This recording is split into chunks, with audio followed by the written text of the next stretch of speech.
Hi guys, it's Shay from Shay's Kitchen. Thank you so much for joining me for another What's for Dinner video.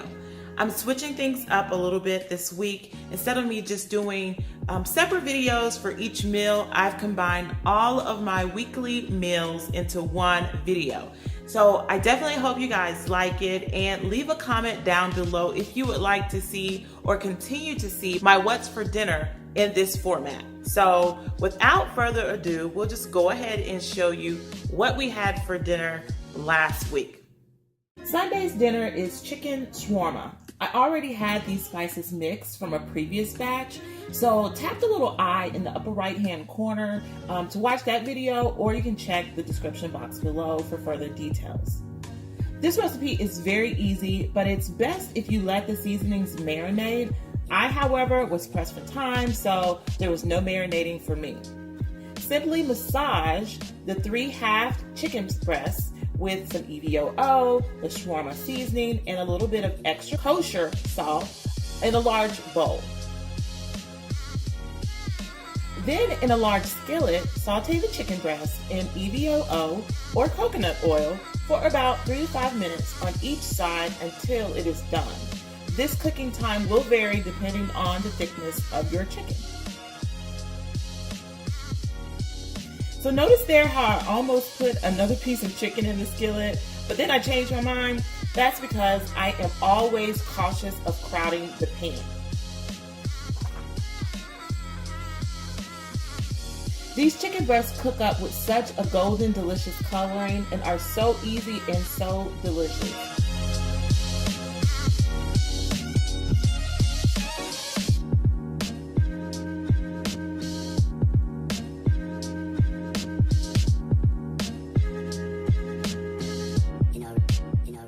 Once they are done, I pair them with roasted broccoli and a Hawaiian roll.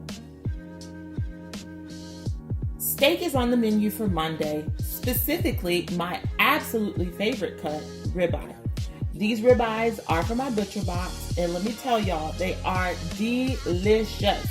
Not much is needed here really, just some steak seasoning and a hot cast iron skillet with a little bit of oil in it.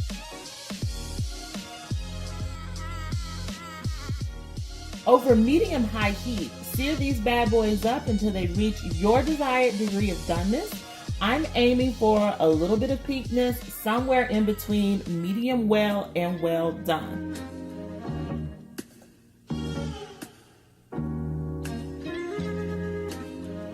This takes about 7 minutes on the first side, and then about another 5 minutes on the other side. I just keep an eye on it, and what I do is I just touch it in the middle. That way I'm feeling for firmness, and that kind of just lets me know if I need to cook it a little bit longer or if it's time for it to come off the skillet. My husband and kids are such meat eaters, and they just love getting a good steak for dinner. It's late, guys, but I wanted to show you what I'm actually cooking for tomorrow. This is about a 3.5 pound, really almost like a 3.25 pound of a pork butt, and this came in my butcher box, so I'm gonna actually cook this in the crock pot. So I'm just gonna season it tonight, which is Tuesday night, and I'm gonna put it in the fridge after I season it, and I'm gonna cook it or put it on in the morning. I have a crock pot here that actually has a probe that I can stick in it, and it will cook until it reaches a set internal temperature. So that's what I'm gonna do.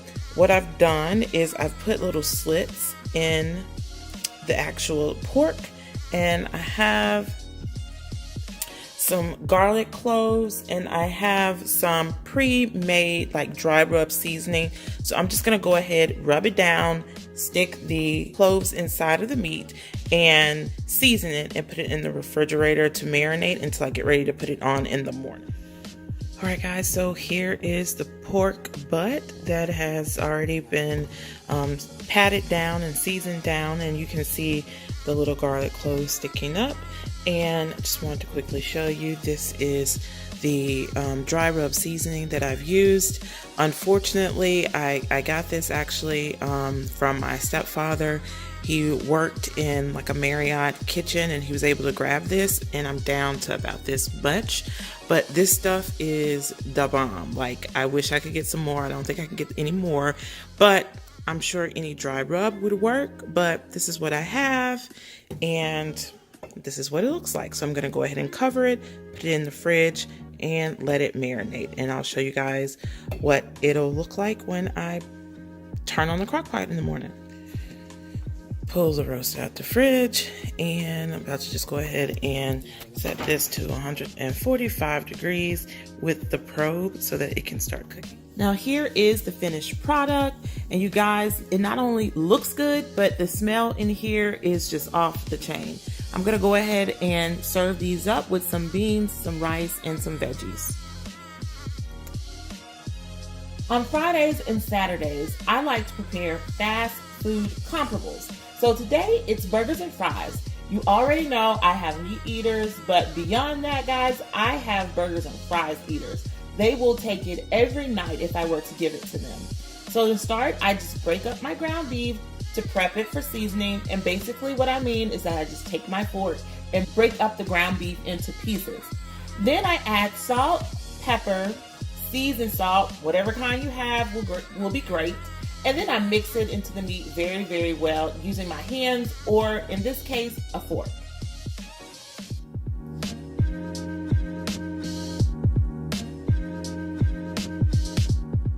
Now here is the easiest way by far that I have found to make sliders. Don't waste your time patting them out into individual burgers. Instead, get an appropriate sized pan for the amount of meat that you're cooking and press it out to stretch to the bottom of the pan. Now this can take a while, but definitely just take your time. Once you have it patted, then bake it for about 10 minutes on 350 degrees. It cooks fast because, again, it's a very thin layer of meat, so be careful that you don't overcook it. I usually just wait to see that the juices are running clear. When the liquids are clear, turn off the oven and remove the heat, and then put on your cheese.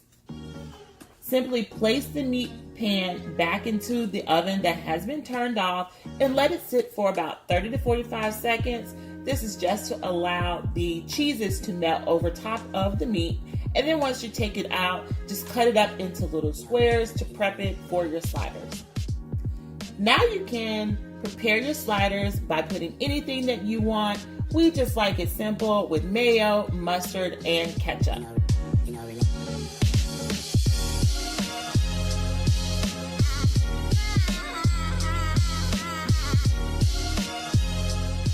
Now burgers just aren't burgers without fries, so I whipped up some in my air fryer and served it with roasted broccoli.